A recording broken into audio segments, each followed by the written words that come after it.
Neil, I got an idea. Let's get Charlie Murphy talking about all the story with Rick James. You still got Rick number? Yeah, I think I can get it. I think I got it in my Rolodex. Rolodex? This ain't 1985. You ain't got him phone? Well, it's kind of broke. No, that's all right. I get it. Charlie, you still got Rick number? Man, I don't know. My brother Eddie might have it, but I got a couple of guys. He might have it. He might still got, contact with Rick, but I ain't spoke to Rick in years, man. So the number might not work. All right, well, we going over there to get Rick. We gonna do this whole production. Man, it's gonna be great.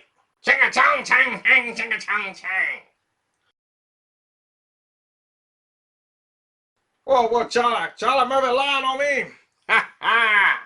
I don't want to be in the same room with Charlie. Keep me in my own damn room, because I'm likely to bite his ear off. Yeah, Charlie Murphy telling stories about whooping on Rick James. And you know you had to get Rick James in here. Nice chair, nigga. Nice and comfortable. Yeah, somebody give me a drink. Tell that girl that I saw in the bikini up there, to bring me a drink. There ain't no girl with no bikini. She's wearing a skirt. That's a business suit. That's Stacy. Oh, well, tell her she should be wearing one when she bring it back. Well, we can't do that, Rick. They call sexual harassment now. Little something that they invented while you was away. Sexual harassment? Damn, what'd they do that for? I don't know. Somebody decided that it wasn't a good idea to talk to women. Now, who in the hell moronic made that damn rule? That don't make no damn sense. So what Charlie talking about? Well, Charlie talking about the time y'all was in the club and... No, hell what Charlie talking about. I'll tell you a real goddamn story. Did he tell you about the time he thought that he can get more women than Rick James? This fool, we was on our way to the Kitty Cat Club, and Charlie has gotten as high as a human being could ever get. And he thought he can get more women than Rick James. So he goes over there to try to get the women to come on over to him, and he thinking this is gonna be his night.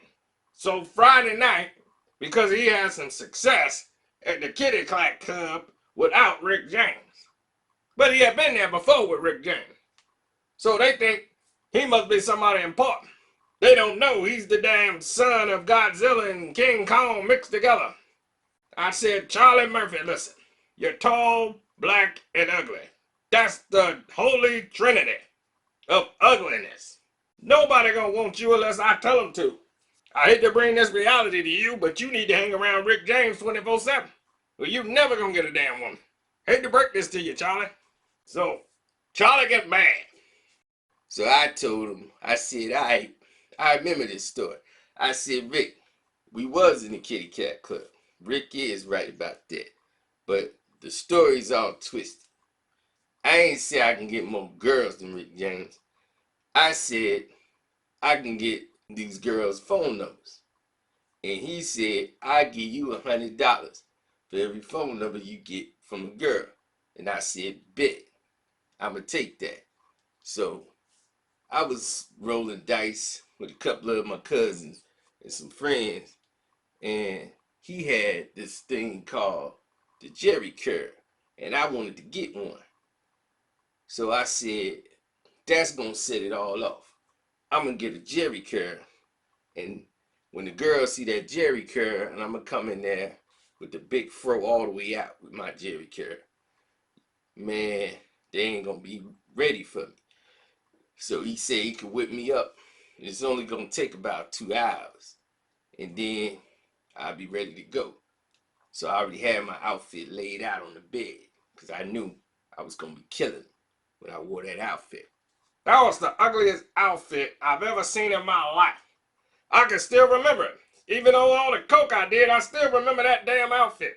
It was a hot pink and red outfit with damn zebra dots. When have you ever seen a pink zebra? Charlie Murphy's got to be one of the stupidest men ever invented. And I said invented because I told you, he's Godzilla and King Kong mixed into one. They screwed up with him. So anyway, I said, I gotta help this boy. He ain't gonna make it without Rick James. So Charlie come in there He got a jerry curl trying to look like Rick James. He got on this fake jewelry that's turning his neck green, but he don't care. He think he looks like Rick James. So he comes in here with this bubblegum ring on, and I said, look, Charlie, you're embarrassing yourself. But it's real dark up in here, so these women might not be able to tell who you are because they can only see your teeth. Because your teeth is the only thing that's shining. They shining more than that gold. Now what you need to do, listen to your boy Rick James. Let me do all the talking. Then he cuts me off. So I checked him right there and I said, nah, I want that bet. $100 for every phone number I get. I'm going to get all these girls' phone numbers. And anyone I get, you got to give me $100. And I hope you're ready. So I said, all right, I'll tell you what. And for every time you strike out, you owe Rick James $100. You want to take that bet? And you know what he said? Man, that ain't the bet. The bet was every number I do get, you give me $100. Don't try to back out on that. So then Rick gets mad because I embarrass him in front of his friends. So he popped me in the nose. Just for no reason. So what I did was, you know, we always play like gotcha. So I just got him right in the nose. He was slipping. So I said, gotcha, pow! Hit him right in his nose. Because one, he should have got hit in the nose. I'm Rick James. You don't get no demands to Rick James. The bet is what I say it is. So I told him, you know what, Charlie? I'm going to take this bet. And that's that.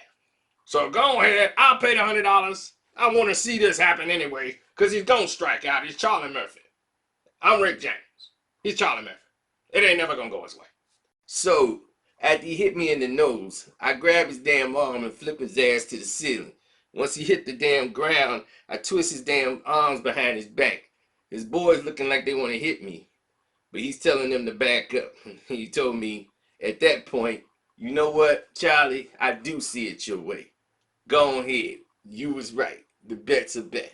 So I let him back up. Rick goes back to drinking. He fixed his hair up. And it's like it never happened. So now I'm on the floor shaking it up, trying to get these girls, you know, I'm like, yo, let's dance. So we dancing, shaking it up. And I'm, you know, all the vibe is going good. And I look over at Rick, and he looking at me, and he kind of like staring me down. And, you know, knowing all this commotion going on, Rick don't normally, you know, be focused on me, man. But he's looking directly at me like, I'm going to get you. You know, like, this ain't over. So I'm like really looking at the girl, and I'm looking back at Rick. Because I'm like, I don't know what Rick finna do. But, you know, I ain't like it. So the vibe was off. Man, what nobody think about no Charlie Murphy, man. Charlie be telling all them lies, man. Cocaine is a hell of a drug. Listen, let me tell you what happened.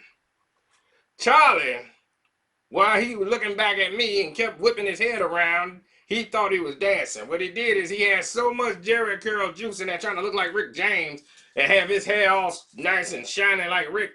What he did was he blinded the damn girl he was dancing with. He was sloshing that doggone Jerry curl juice and went in the eye, and the girl started screaming. And she had walked off the floor. He over there looking at me like, what I do wrong? I'm like, Charlie, you scared of them because you're ugly. So, of course, he didn't get her number. And the girl's finna give me the phone number, right? Rick James come up and says, don't give him no phone number. And I'm like, what? That what you doing? He said, we got a bet, nigga. You said you can get a phone number from any of these girls in here, and I said you can't. So anytime you about to think you're about to get a phone number, I'm going to tell her not to give you one. That's how it's going to work. Man, needless to say, I didn't get my damn money that night. Because Rick is a backstabbing son of a bitch. End the story. Yeah, that was a good night. I remember that night. But I remember that time we fell out of the window, 3-story window, fighting over a tier 1 whore. We tackled him out of the damn window, 3 stories up. And we fall down on the street, and then it was like these bushes on the grass or whatever, and we fell into those, and we start rolling down the damn hill. I don't know what Rick talking about, because I never been to tier 1. Once again, He tackled me one time. We fell in the park and we rolled down the hill just play fighting. I don't know about no Tijuana horror. We was in the middle of a park. We just finished playing basketball. No, volleyball at that. And he was mad they was losing. So in the middle of the game, he just decides to tackle me. He always chooses me out of everybody. Tackles me, and then we rolling down the doggone hill. And I ended up grabbing him by the back of his neck and smashing his face into the down.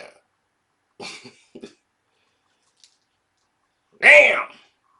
Y'all make me wish I was around at that time. Damn! I missed all the goodies. But not no more, because I'm going to put it all on the Chappelle Show. We going to make $1 million a piece. Yeah, that's good. And maybe you can get Charlie to get a facelift.